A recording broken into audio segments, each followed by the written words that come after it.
Alors, salam alaikum, on est vendredi. Jumu'ah Mubaraka.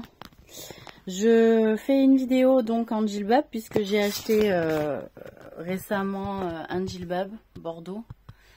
Parce que les autres sont restés à Marseille. Je suis partie en catastrophe cet été. Et contrat passant, donc en fait j'ai que deux grandes abayas comme ça. Vous voyez, ici, que j'avais acheté. Vous voyez, j'ai une abaya comme ça, que je mets de temps en temps avec le foulard attaché en turban d'ailleurs. De temps en temps, les gens du village l'ont vu comme ça, mais rarement, hein, ça dépendait des journées de contrat ou de diplomatie, hein, politique. C'est ça que je fais. Et j'ai ça aussi, tiens, comme tenue. Hop, pour montrer un petit peu, voilà. Donc, là j'ai le pantalon. J'ai un saroual, j'ai pas une jupe. Oui, j'ai un saroual. Voilà, je les trouve trop beaux les djilbabs avec les sarouals. Le tissu, je trouve assez léger. Celui-là, je l'ai pas acheté chez une sœur. J'ai un peu perdu mes contacts avec les sœurs du fait de mon passage, de ma teshuva, comme on appelle ça chez les juifs. Donc effectivement, nous on appelle ça le djilbab. Il y a la burqa, le tchador, c'est chez les juifs, hein, il me semble. C'est pas chez nous, c'est pas chez les musulmans. Donc on peut aussi normalement, hein, si on le serre un petit peu normalement. Le faire tenir, c'est ce qu'on appelle comme ça, en niqab. Normalement, alors, quand ils sont faits de manière à ce que ça tienne, ça tient, vous voyez. Mais ça, de fait, voilà, quand on voit que les yeux, c'est le niqab. Voilà. Donc ça, c'est ce que j'ai pas autorisé, effectivement, en France. Ça, je veux pas que les femmes en France portent le djilbab et mettent le niqab. Voilà. C'est pas, si la France ne le veut pas, ça fait un moment qu'ils négocient là-dessus. Je suis d'accord avec eux. Voilà, on voit notre visage, on est caché pudiquement. Les hommes, si vous voulez que vos femmes portent le niqab et que vos femmes sont d'accord avec le fait de porter le niqab tout le temps dehors, vous changez de pays, d'accord? C'est pas compliqué. Vous faites, hein, comme souvent vous l'indiquez si bien. Vous faites la hijra, vous partez dans un pays musulman et vous portez le niqab. Voilà, c'est tout. On vous embêtera pas dans les pays musulmans, niqab, ou même avec le voile comme la burqa, parce qu'il y en a aussi qui sont comme ça en Algérie, alors que les femmes, elles peuvent porter... en Algérie, il y a de tout, hein.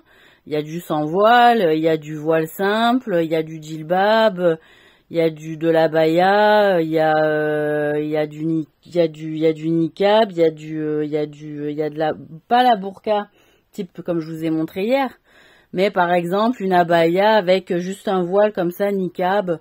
Il y a toutes sortes d'accessoires pour tout, pour les femmes. Généralement les femmes en Algérie, elles sont en ce qu'on appelle en gandora, là.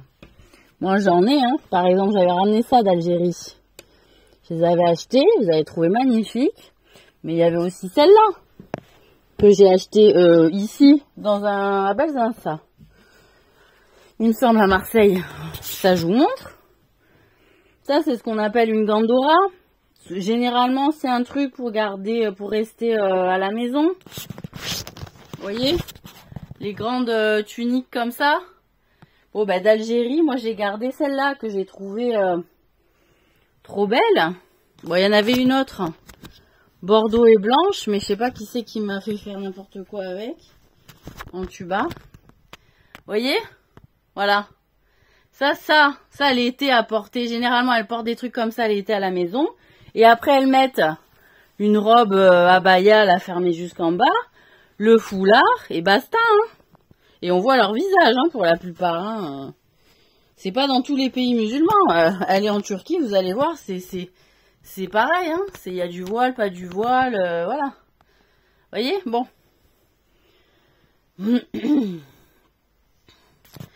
Oui, bon, alors Christophe tient à dire que la première nuit donc, que j'ai passée avec lui, c'était avec cette robe. Enfin, j'ai dormi avec cette robe. Voilà. Je sais pas dans quel but, mais enfin bon, voilà, je vous le dis. Donc, voilà. Qu'est-ce que je voulais dire? Donc voilà, donc je me suis acheté un djilbab. Bon, a priori, de ce que j'ai comme information mentale, les Français, ça les dérangerait pas si je le porte le vendredi, parce que c'est un jour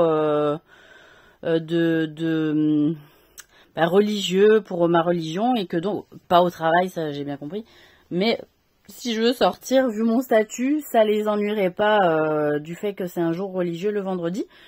Est-ce que l'information mentale est conforme ou pas? Voilà, donc parce que j'ai pas envie non plus, vu que je suis reine de France, hein, c'est ça, si j'ai bien été validée, et reine d'Europe, j'ai pas envie de, voilà, de bousculer les mentalités, comme j'essaie de pas bousculer les mentalités afghanes, vous l'avez bien compris aussi, vous voyez. Donc là, je bois de l'eau à la fraise, c'est pas de l'alcool, hein. Bismillah. Donc je tiens à dire quand même que pendant tout ce passage, malgré le fait que j'ai dû vachement déconner, notamment depuis le mois de décembre, je m'exprime auprès de mes frères et sœurs musulmanes, que j'ai bu de l'alcool qu'à partir du mois de décembre. Voilà, c'est qu'à partir du mois de décembre où j'ai bu de l'alcool. Sinon, c'était des bières sans alcool que je buvais. Ça a été très compliqué du fait que j'ai appris qu'il y avait beaucoup d'enfants à moi qui étaient un peu partout. De manière officieuse, hein, je parle, parce que officiellement, j'en ai pas. Voilà. Donc je me suis, voilà, et quand je suis malheureuse, comme je fume pas, je me suis pas remise à fumer. Voilà, j'ai effectivement eu besoin de me défoncer, quoi. Tout simplement, voilà. Parce que ça m'a fait beaucoup de peine, hein. Voilà. J'ai été blessée, d'ailleurs, je suis encore un peu blessée, hein. J'encaisse, mais voilà. Qu'est-ce que je voulais dire d'autre? Oui, donc le bas, là, Colin voulait, je vous montre aussi que ça c'est la couleur de Colin. Il est d'accord avec le principe que je puisse porter ce genre de tenue. Voilà. Ils m'ont vu les porter pendant des années, là, que ce soit à Annecy ou à Marseille. Bon, après, ma mère, elle m'a tellement mis la pression en disant « Mais tu te rends pas compte, il faut que tu changes de tenue !» J'ai dit « Bon, d'accord. » J'ai dit « Ça va, ça te fait pas plaisir, c'est bon, je vais faire un effort. » Donc, petit à petit, j'ai trouvé des moyens d'adapter et de moderniser un peu la tenue islamique pour que ça s'adapte effectivement à mon pays. Après, effectivement, je suis tombée sur un hadith qui dit que c'est important aussi de faire attention au peuple dans le pays dans lequel on est, qu'il faut pas les brusquer, etc. Donc, voilà, moi je suis pas d'accord avec ces femmes qui forcent, hein, qui par force imposent aux Français, par exemple, des choses trop difficiles. Alors, il y a eu un long travail, maintenant c'est vrai, on peut porter le djilbab, c'est cool, c'est bien, mais soyez quand même réaliste et n'en demandez pas plus.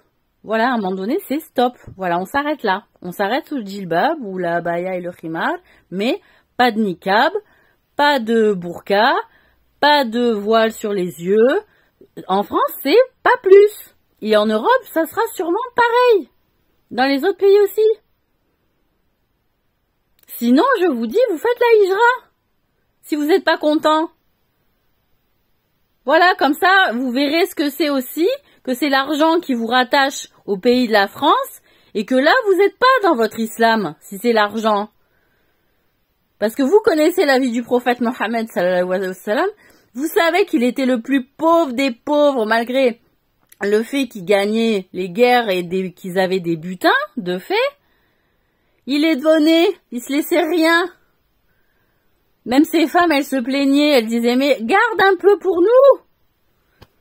Il les a menées à la dure, hein. Et pourquoi Fatima, c'était sa préférée? Parce qu'elle ne se plaignait pas. Elle comprenait le principe. Donc si vous préférez la richesse entre guillemets de la France et vous voulez imposer des tenues qui ne sont pas acceptées par les Français et que vous partez pas faire la hijra par peur de la pauvreté de la hijra, mais que là vous serez autorisé à porter vos tenues, y a un problème, de foi, et de la lecture de vos intentions réelles dans votre cœur. Donc corrigez-vous à ce niveau-là. Parce que moi, quand je vois des témoignages sur Facebook de personnes qui m'expliquent qu'elles peuvent pas aller travailler parce qu'elles peuvent pas porter le djilbab, ou parce qu'ils peuvent pas faire la prière le vendredi, etc., parce qu'ils vont être obligés de la sauter. Déjà, Dieu est miséricordieux, il connaît les difficultés si vous êtes dans un pays. De 3, si vous êtes dans un pays non musulman, c'est pour montrer une exemplarité de l'islam, de la religion, donc c'est pas pour embêter les gens ou les forcer à adhérer à votre vision de la vie ou de la religion. Il faut de la paix, il faut de la douceur pour convaincre les gens, déjà, de 1. Et de 2, donc on prend l'argent des Français, du système français, en expliquant qu'on peut pas travailler parce qu'on peut pas pratiquer la religion comme on le veut.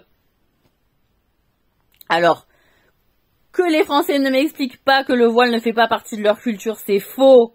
Les chrétiennes l'ont porté, les femmes françaises avant des siècles portées, au Moyen-Âge aussi, les romaines aussi, elles se voilaient, alors, elles marient, allez on y va, elles étaient voilées aussi. Alors ça suffit cette histoire-là, que ça fait pas partie de la culture aussi, mais soyons clairs un petit peu dans nos intentions.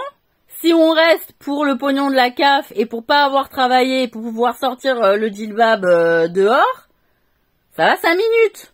Ça, Dieu, il le voit, et ça, c'est ni logique, ni cohérent. C'est presque dans l'hypocrisie. Parce que ça veut dire qu'on ne traite pas avec les faits réels des lois légiférées en France, 2 faits qui ont été imposés à la France par Dieu, 2 faits qui sont aussi des tentations, comme du côté des Français qui refusent le djilbab par exemple, mais aussi une tentation pour nous musulmans qui veulent imposer le djilbab aussi. Donc nous sommes dans chaque camp tentés. Et Dieu, il regarde la manière dont on réagit et les stratégies qu'on va mettre en place pour pouvoir faire ce qu'on doit faire selon sa loi, selon sa guidance, c'est-à-dire être un bon exemple de sa guidance divine, c'est-à-dire quelqu'un qui a un bon comportement, qui prône pour la vérité. Et qu'en dernier instance, je le répète encore une fois, c'est pas le kilométrage de vêtements qu'on va peser dans la balance au jour du jugement, c'est votre cœur, vos bonnes actions et donc vos actions vont dépendre de vos intentions. Si vos intentions, elles ne sont pas correctes, vos bonnes actions, elles ne pèseront pas dans la balance. D'accord ? Et que ce soit musulman, chrétien, juif, c'est pareil. Si j'écoute le Rav Touitou, il dit la même chose. Il dit si tu le fais pas pour Dieu, tu le fais pour toi. C'est pas pareil. Et même si tu le fais pour toi, que ton intention elle est biaisée, parce qu'il y a un intérêt sournois derrière, ou qui n'est pas en rapport avec la guidance divine, alors que tu veux lui faire croire que ça veut faire partie de la guidance divine. Quand tu vas te retrouver face à Dieu au jour du jugement, lui, il va voir clair, comme de l'eau de roche dans toi. Tu pourras rien lui cacher. Et si par malheur il te pose une question et que tu lui réponds non, parce que tu penses qu'il ne voit pas ta première intention, et que toi-même il t'a voilé en fait ta première intention, mais t'es mal barré. T'es mal barré. Voilà ce qu'il y a, t'es mal barré, c'est tout. Parce que lui-même il connaît mieux ta propre intention que toi-même parfois. Et c'est là où ça va pas. Et c'est là où il dit votre cœur il est malade. Parce que si moi je connais vos intentions et que vous connaissez pas vos intentions, que vous n'arrivez pas à y revenir à vos premières intentions, quand vous dites quelque chose ou quand vous faites quelque chose, votre cœur déjà il commence à être malade. et que l'organe, c'est celui-là dont on doit le garder le plus en santé. C'est ce qui est écrit dans le Coran. Et je vous le dis en criant parce que il y en a beaucoup qui sont sourds. Encore. Bismillah.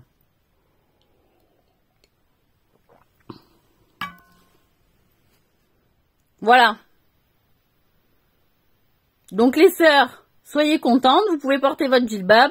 Il y a des patrons qui acceptent le djilbab, il y a des patrons qui acceptent le voile, des patronnes, pas des patronnes. Moi, je le fais comme je le sens. J'ai une éducation, vous avez votre propre éducation. Si vous vous sentez de faire un CV voilé, faites-le, bismillah, qu'Allah vous facilite, s'il y a des personnes qui sont ouvertes à ça. Si vous vous sentez de vous présenter à votre entretien voilé, faites-le, bismillah, qu'Allah vous facilite. Si vous négociez au téléphone avec la personne, moi-même, ça m'est arrivé même de poser juste la question, est-ce que je peux faire les deux? C'est-à-dire, je peux, si vous m'autorisez, je le porte, sinon je le porte pas. Même ça, ça peut bloquer dans la mentalité des Français. Voilà où on en est. Où on en était, où on en est, j'en sais rien, où on en était, peut-être, je ne sais pas. Voyez? Donc moi, j'aimerais au moins français, excusez-moi, qu'au téléphone, si on vous demande est-ce que vous avez un problème avec le voile, oui ou non? Parce que si vous avez un problème, je comprends, je préfère travailler et l'enlever, mais qu'on me discrimine juste sur le simple fait que je suis musulmane et que je puisse porter le voile, c'est de la discrimination. Parce que c'est un signe distinctif religieux qui n'est pas interdit dans les lieux publics, qui est interdit dans les administrations de fonctionnariat public, ce qui est différent. Et c'est là où le bas blesse. Donc si je suis discriminée simplement parce que par politesse je pose la question de savoir si s'il y a quelqu'un ça gêne que je puisse porter un foulard au travail ou que je puisse pas le porter, que ça dérangera pas, je viendrai quand même travailler même sans le foulard, voilà.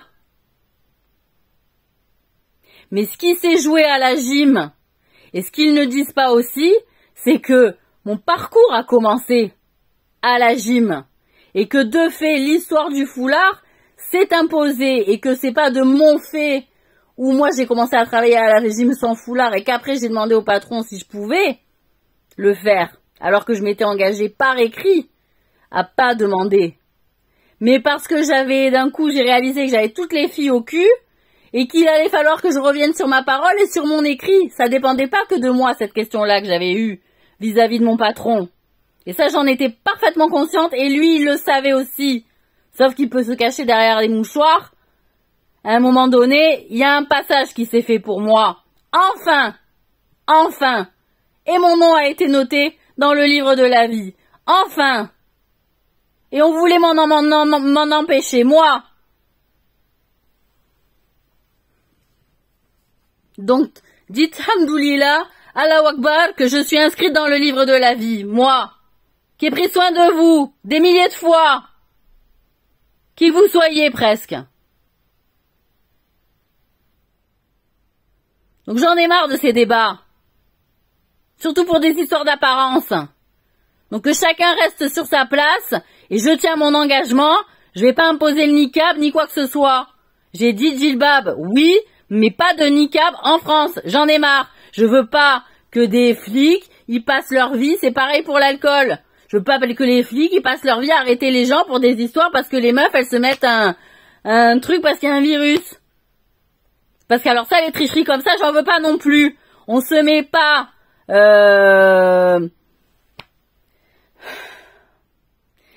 On se met pas un masque de Covid pour s'il dire je suis gna gna gna. Ou vous avez une vraie allergie, et c'est une chose. Mais je veux pas ces tricheries-là non plus. Qu'on soit bien clair là-dessus. Après, il y a des personnes, elles portent le masque aussi parce qu'elles sont connues et qu'elles ont pas envie d'être reconnues. Mais bon, elles portent pas le djilbab.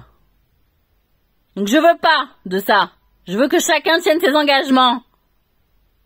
Parce que j'ai ouï dire que dans d'autres pays qui étaient quand même vachement ouverts, que les femmes, elles pouvaient travailler, eh ben que ça demandait plus. Encore.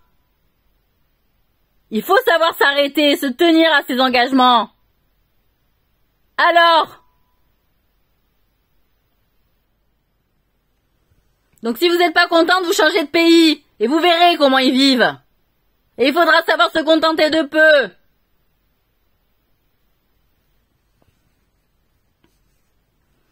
Bon, voilà. Donc déjà que ça a été compliqué pour le djellab de passer, moi je me suis déjà fait traiter de fantomas à Annecy, voilà. Donc je pense que on arrête là les frais. Donc moi ça me pose pas un problème que les flics ils mettent une amende aux filles qui mettent un niqab, qui insistent. Voilà. Après, s'il y a des filles qui ont un goût pour le noir, parce que bon, le noir est passé et que les couleurs sont passées, certes, mais j'en veux pas beaucoup. Parce que les Français, les Français, le noir c'est le deuil. Donc je veux de la couleur quand même. Vous avez le droit de porter du foncé, mais le noir, mince, c'est la couleur du deuil en France. Voilà. Et on n'est pas en Arabie Saoudite non plus. D'accord? Donc moi j'en ai marre que ma vie elle soit prise en otage pour des questions où les gens ils n'arrivent pas à nuancer et à tenir leurs engagements ni leurs paroles. Et je sais qu'il y a des femmes musulmanes qui ont fait de la sorcellerie. Eh ben oui. Je le sais. Et alors ça c'est pire que pire, je les pardonne encore moins celles-là. Donc, pour celles qui ne se sont pas pris à moi de manière acharnée jusqu'à ma mort, jusqu'à ce que je meure, jusqu'à la destruction de la terre entière, de la planète, de tout ce qui est bon, avec les animaux en prime et la nature, elles ont droit à leur sursis de 5 années, comme tout le monde. Mais celles qui m'ont voulu du mal de manière acharnée, je ne pardonne pas. Et il n'y a pas de repentir possible.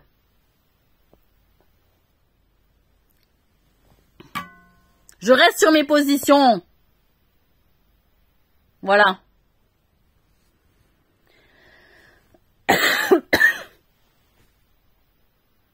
Et je suis une femme musulmane psychopathe et sociopathe. Donc je prends soin de la psyché des gens en rendant justice, parce que ça rend fou quand on n'a pas la justice sur Terre. Et sociaux, c'est-à-dire recréer du lien social où enfin les gens se font du bien, non? Plutôt que du mal. Pathie, ça veut pas dire le soin? Le soin par le médicament, le soin par le traitement, allopathie? Alors le pathie, ça arrange dans un sens, ça arrange pas dans l'autre? Ça va bien, non? Alors les linguistes, ils sont où?